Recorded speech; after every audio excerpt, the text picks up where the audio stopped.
16 বছরের কারাবন্দি জীবন শেষে পরিবারের কাছে ফিরেছেন সাবেক বিডিআর জওয়ান টাঙ্গাইলের বদরুল আলম।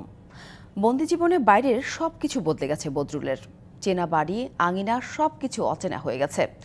রেখে যাওয়া 40 দিনের কন্যা শিশু 16 বছরের কিশোরী হয়ে ওঠা ছাড়া আর কোনো প্রাপ্তি নেই বদরুলের। একটি বিদ্রোহ, ট্র্যাজেডি তছনছ করে দিয়েছে সবকিছু। থমকে গেছে জীবনের সব গল্প। কেবল 40 দিনের রেখে যাওয়া কন্যা শিশুকে কাছে পেয়েছেন, যে এখন 16 বছরের কিশোরী। বাকি সব কষ্টের গাথা। সবাই বাবা নিয়ে গেছে, আমার খুব খারাপ লাগছে। এখন খুব ভালো লাগতেছে, কারণ আমার বাবা ফিরাইছে বাড়িতে। এখন অবশ্যই ভালোই লাগবো। বদরুলের স্ত্রীর বেঁচে থাকার সংগ্রাম যেন আরেকটি যুদ্ধ। 40 দিনের শিশুকে নিয়ে জরাজীর্ণ বসতি ফেলে আশ্রয় নিতে হয়েছে অন্যের বাড়িতে। স্বামীর ফেরার আশা ছেড়ে দিয়েই আঁকড়ে ছিলেন সন্তানের স্বপ্ন গড়ার কাজে। আমি আশা করতাম না যে ফিরে আসবে, কিন্তু তারপরে আমি আশা ছাড়িনি যে আমার একটা বাচ্চা আছে, বাচ্চা নিয়ে আমি থাকতে থাকি, কিন্তু একদিন ফিরে আসবেই। তখন আমার খুব কষ্ট ছিল। এখন মনে করেন যে এখন বাড়িতে আসছে, এখন আমার একটাই অনুরোধ যে চাকরিটা যেন ফেরত পায়।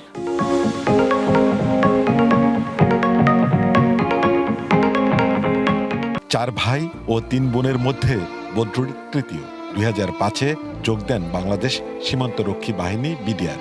আসামি হয়ে চাকরিচ্যুত হওয়ার পর দুর্যোগ নেমে আসে পুরো পরিবারে। চাকরিটা মঞ্জুর 17-16 বছর ধরে চাকরি করতে পারে না। তোকে 1% জমিন ছিল না, খুব অভাবে ছিল। 13 সালেই তো এদের মামলা খালাস, কিন্তু তারপরেও আজকে এই 16-17টা বছর এই কষ্ট ভোগ করছে। মা বাবাকে দেখতে পারে নাই, এক মুঠ মাটিও দিতে পারে নাই। 2009-এ বদলির আদেশ হলেও প্যারেডের জন্য ছুটির কাগজ হাতে না পাওয়ায় থেকে যেতে হয় পিলখানার ব্যারাকে। পিলখানার ট্র্যাজেডির পর 2 মাস সেখানেই চাকরি করেন বদরুল। 2 মাস পর হত্যা ও বিস্ফোরক মামলায় গ্রেপ্তার হয়ে 16 বছর কাটান জেলে। এর মধ্যে হারান বাবা মাকে। তাই চাকুরিতে বহাল, মামলা অব্যাহতি সহ 16 বছরে সকল পাওনা চান বদরুল। সম্পূর্ণ আমাদের উপর জুলুম করা হয়েছে।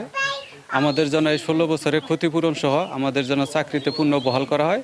সকল বিডিআরকে যেন চাকরি দেওয়া হয়, এইটাই আমাদের সরকারের কাছে চাওয়া। 2013 সালে হত্যা মামলায় খালাস পেলেও বিস্ফোরক মামলায় কারাগারে ছিলেন বদরুল আলম। Sohel Talukdar, DBC news, Tangail.